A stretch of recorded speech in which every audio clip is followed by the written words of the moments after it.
ওকে বড়, okay bye bye bye bye.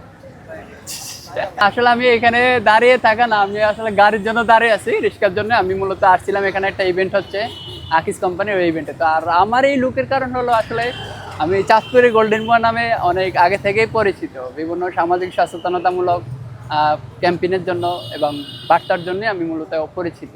আপনাদের মতন গণমাধ্যম এবং প্রথম সারির গণমাধ্যমের কারণেই মূলত আমি অনেক প্রচার প্রচারণা চলে এসেছিলাম। যেমন ট্রাফিক আইন নিয়ে, শব্দ দূষণ নিয়ে, পরিষ্কার পরিচ্ছন্নতা নিয়ে, এগুলো নিয়ে মূলত আমি সবসময় সচেতন করে থাকি মানুষকে। এটা জাস্ট একটা গোল্ডেন কালার পোশাক তৈরি করেছি, সেই সাথে মুখে একটা মেকআপ নিয়েছি গোল্ডেন কালার আর কি। তো এই জন্য আর কি মূলত আমি গোল্ডেন বয়, মানে সোনার ছেলে।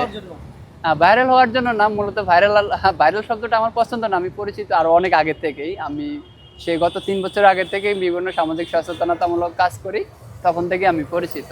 আচ্ছা প্রথম সারির আপনার বড় বড় যে গণমাধ্যমগুলো আছে, ওনারা আমার নিউজ করেছে কাজের জন্য আমার। আচ্ছা, এই যে আমরা দেখতে পাচ্ছি যে পোশাকটা আপনি কই থেকে আনছেন? এটা আমি নিজেই তৈরি করেছি, ইয়ে করে গোল্ডেন কালার রং করে। এত কিছু থাকতে আপনার এই গোল্ডেন কালারের পোশাক এবং আপনার নাম দিয়েছেন মিস্টার গোল্ডেন বয়, কেন?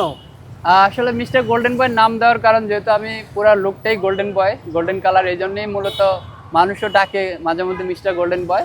যারা সোশ্যাল সমাজ আছে তারা মিস্টার গোল্ডেন বয় ডাকার কারণে আমি আমার নাম মিস্টার গোল্ডেন বয় রেখেছি এবং আমার ফেসবুক পেজ, ইউটিউব চ্যানেলের নামও মিস্টার গোল্ডেন বয় দিয়ে দিয়েছি। আচ্ছা, রাস্তাঘাটে আপনি অনেক সময় যখন দাঁড়ান তখন আপনাকে মানুষ কি বলে? আর কিছু বলে না, জাস্ট ওই যে পরিচিত মুখ গোল্ডেন বয়, হাই এই গোল্ডেন বয়, কি অবস্থা। আবার নেম প্লেটও লেখা আছে মিস্টার গোল্ডেন বয়, এই জন্য ওইভাবেই ডাকে। আর বেশি কৌতূহল মানুষের ছবি তোলে এবং ছবি তো তুলবে, সেই সাথে যে কোনো বার্তা দিলে বার্তাগুলো শুনে, কারণ যেহেতু একটা আকর্ষণ। আপনি যেহেতু সমাজ সচেতনমূলক কাজ করেন, আসলে সমাজের জন্য কি কি বার্তা আপনি দেন একটু বলেন।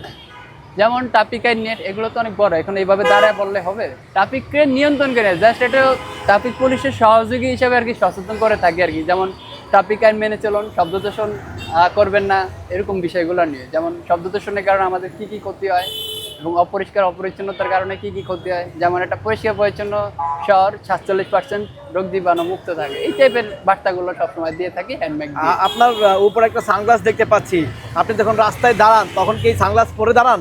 হ্যাঁ, একটু আমাদেরকে সানগ্লাস পরে দেখাবেন।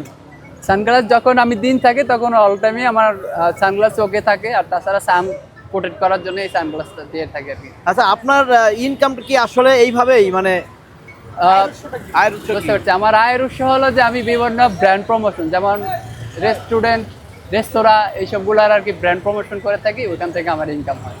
আচ্ছা, মানে আপনি বিভিন্ন প্রোগ্রাম আপনি করে থাকেন। রাইট। আচ্ছা, এই যে মোটামুটি আপনার যে পোশাক, এই পোশাকের আসলে দামটা কয় টাকা বা কত টাকা খরচ হয়েছে বানাইতে? এটার দাম বলতে গেলে আসলে এটা তো প্রতি মাসেই খরচ হয়ে যায় পোশাকের টাকা। এখন দাম বলতে গেলে তো এটা কি বলার, যেহেতু এটা একটা লোক নিয়েছি, খরচ তো হবেই। এটাই মানে কেমন আনুমানিক, এই যে আপনার মেকআপ টেকআপ পোশাক টোশাক দিয়ে আপনার আসলে প্রতি মাসে কয় টাকা খরচ হয়? প্রতি মাসে আপনি ধরা চলে যে 15-20 হাজার সর্বনিম্ন খরচ হয়। সর্বনিম্ন এই টাকাটা আসলে আপনার কিভাবে আসে? এই টাকাই যে বললাম বিভিন্ন প্রমোশনের কাজগুলো আর কি। প্রমোশনে একটা পোশাক সুন্দর মতন ভালোভাবে ইউজ করলে হয়তো বা 1 থেকে 1.5 মাস, এর বেশি যায় না। 1 থেকে 1.5 মাস। আচ্ছা, কারণ এগুলো 45 দিন 30 দিন যায়। এগুলো আবার আমার নিজে সিলাইতে সিলাই, আবার ওই কাপড়ের যে স্প্রে থাকে, ওই যে রংগুলো ওগুলো করে নিই আর কি। আচ্ছা, আপনার এমনি মূল নামটা কি? মেন নাম আলামিন শেখ। আলামিন শেখ। গ্রামের বাড়ি কোথায়? গ্রামের বাড়ি চাঁদপুর, ফরিদগঞ্জ থানা, সাহেবগঞ্জ গ্রাম। আচ্ছা, এই